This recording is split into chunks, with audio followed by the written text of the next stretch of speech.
શું બનાવો છો આજે? શું ખાઈશ તું? મકાઈનો ઘેરેલો લોટ ખાવ છો, ખાટો મીઠો મસ્ત. ભાવશે તને? હા મજા આવશે? હા. સારું, ચાલ આજે મકાઈનો વઘારેલો ખાટો મીઠો ટેસ્ટી લોટ બનાવીએ. ચાલો. આમાં શું શું જોઈશે?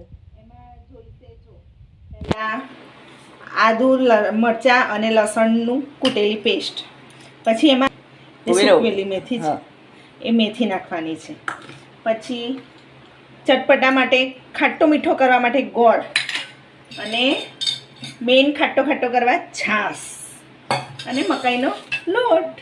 અને આ શું છે? આ હિંગ છે. તેલ આપણે એમાં જીરું નાખીશું. જો પહેલા જીરું નાખીશું.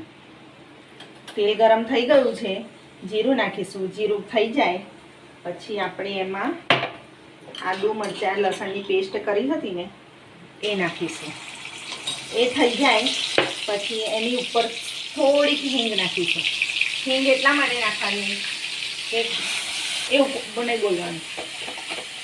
હિંગ નાખ્યા પછી આદુ મરચાં લસણ સરસ મસ્ત મેશ થઈ જાય, સંતળાઈ જાય પછી આપણે એમાં થોડીક મેથી નાખીશું. સૂકેલી મેથી છે આ, અત્યારે તો સિઝન ના હોય એટલે.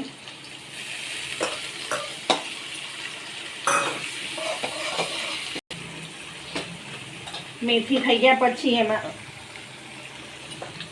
આગળ લીલું મરચું નાખ્યું છે એટલે લાલ મરચું થોડુંક નાખવાનું, થોડીક હળદર,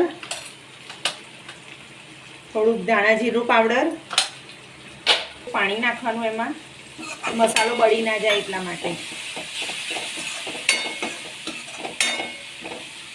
બરાબર સંતળાઈ જાય એટલે એમાં પાણી આપણે એડ કરી દઈશું.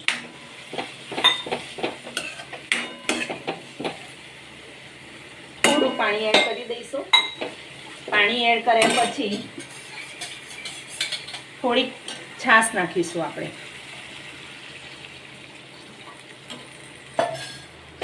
છાશ નાખીને બરાબર મસ્ત હલાવીશું. છાશ ફાટી ના જાય ને એટલા માટે મસ્ત હલાવી દેવાનું. સરસ કન્ટિન્યુ ચાલુ રાખવાનું હલાવવાનું. અને એમાં વચ્ચે આપણે ગોળ પણ નાખી દઈશું. કલર તો હમણાં જ મસ્ત આવી ગયો છે માસી. છાશ નાખ્યો, ગોળ નાખ્યા પછી આપણે ટેસ્ટ પ્રમાણે મીઠું નાખવાનું છે.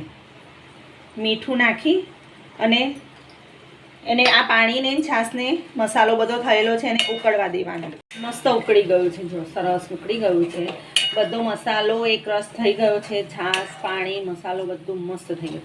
હવે આની અંદર શું કરીશ ખબર છે હું? હવે આની અંદર લોટ નાખીશું. આપણે મકાઈનો લોટ બનાવવાનો હતો ને એટલે મકાઈનો લોટ નાખીશું અંદર.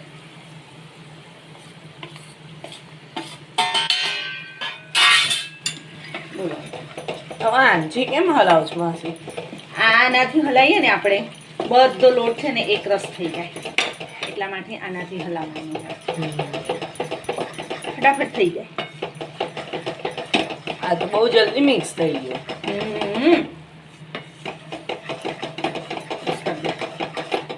માસી થઈ ગયો? ના, હજી વાર છે. હવે આ જો લોટમાં પાણી, લોટ, બધું મસાલો બધો એક રસ થઈ ગયો છે ને, હવે આને 5 મિનિટ ચડવા દેવું પડશે.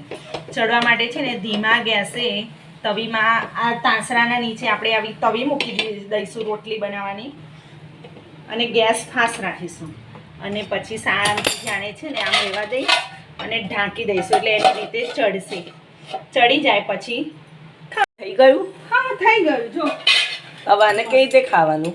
આને આપણે આની ઉપર ઘી નાખીને ખવાય, ચા જોડે પણ ખવાય, છાશ જોડે પણ ખવાય. જો મસ્ત થઈ ગયો ને ઢીલો ઢીલો. આ કઈ કઈ જગ્યાએ ખવાય? આ અરવલ્લી, સાબરકાંઠામાં બહુ ફેમસ છે. ઘરે જો કોઈ શાકભાજી ના હોય કે કંઈ બીજું ખાવાનું મન ના થાય ને તો આ વસ્તુ બનાવીને ખાતા હોઈએ છીએ આપણે.